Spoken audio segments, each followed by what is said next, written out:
Hoy nos vamos de viaje a uno de los paisajes más extremos y espectaculares del planeta, la Cordillera de los Andes. Vamos a desentrañar juntos una historia de supervivencia, ingenio y poder que es sencillamente fascinante. Y la pregunta que nos va a guiar en todo este recorrido es, ¿cómo? ¿Cómo es posible que en un lugar así, de picos que rozan el cielo y abismos que se pierden de vista, surgiera no solo vida, sino una de las civilizaciones más organizadas y extensas de la historia? Bueno, empecemos a desentrañar este misterio. Para entender esta historia, lo primero es conocer al verdadero protagonista. Y no es una persona, es la cordillera misma. Los Andes no fueron solo un escenario, un fondo bonito, Fueron el crisol, el horno que forjó el carácter de cada pueblo que se atrevió a habitarla. Y ojo, porque cuando decimos mundo andino, la mente se va directo a las montañas con nieve, ¿verdad? Pero es mucho, mucho más que eso. Pensemos en un recorrido. Empezamos en la costa, un desierto pegado al mar.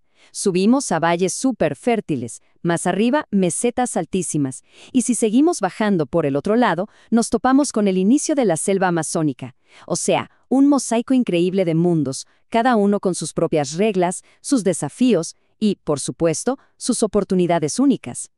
Entonces, la pregunta del millón es, ¿cómo se enfrentaron los primeros humanos a un entorno tan formidable? Bueno, la historia del ascenso andino es, por encima de todo, una lección magistral de adaptación. A ver, hagamos un viaje rápido en el tiempo. Los primeros grupos llegan al final de la era de hielo. Eran cazadores de animales enormes. Pero claro, el clima cambia, la gente aumenta, y hay que innovar. Si vivían en la costa, pues aprovechar el mar. Si estaban en las alturas, a por los camélidos. Y luego, el gran salto evolutivo, la domesticación. La papa, el frijol, animales como el cuy y la llama, ellos se convirtieron en la base de todo lo que vendría después. Y hablando de ingenio, hablemos del maíz. Es un caso espectacular. Esta planta, que ni siquiera es originaria de los Andes, fue adaptada de una manera magistral. Consiguieron cultivarlo en el calor de la costa, a nivel del mar, y también en el frío de las alturas, a miles de metros. Imaginen el nivel de conocimiento agrícola para lograr algo así. Bien, una vez que el tema de la comida estuvo más o menos resuelto gracias a esa increíble capacidad de adaptación, se abrieron las puertas para algo más grande. Se sentaron las bases para el surgimiento de sociedades complejas. Y esto es clave, Mucho, mucho antes de que el nombre Inca empezara a sonar en los Andes. Y el desarrollo se dio en todos los frentes. Por allá del 2000 a.C., vemos una explosión en la producción de cerámica. La metalurgia, por su parte, alcanzó una sofisticación increíble. Su espiritualidad estaba conectada a la tierra. Sus templos no eran edificios, eran las montañas, los ríos, las cascadas. Y fundamentalmente, la sociedad empezó a organizarse. Para el siglo X ya vemos jerarquías claras, con un jefe, un señor o un cacique al mando. Y esto quiero que quede súper claro. Los incas no salieron de la nada. Fueron los herederos de un legado de miles de años. Culturas como los moche, con su cerámica increíblemente realista, los nazca y sus famosas y enigmáticas líneas, o los chimor, que eran unos urbanistas espectaculares. Todos ellos fueron tejiendo el riquísimo tapiz cultural sobre el cual los incas, más tarde, construirían su imperio. Y ahora sí, con todo este escenario ya montado, llegamos a los protagonistas de la última etapa de esta historia, los incas. Un linaje regional que, en un tiempo récord, iba a unificar todo este diverso mundo andino bajo un mismo poder. Su origen, como el de toda gran civilización, está envuelto en mitos. Hay dos grandes relatos. Uno dice que los hermanos fundadores, Manco Cápac y Mama Ogliu, salieron de una cueva en Cusco. El otro, que emergieron de las aguas sagradas del lago Titicaca.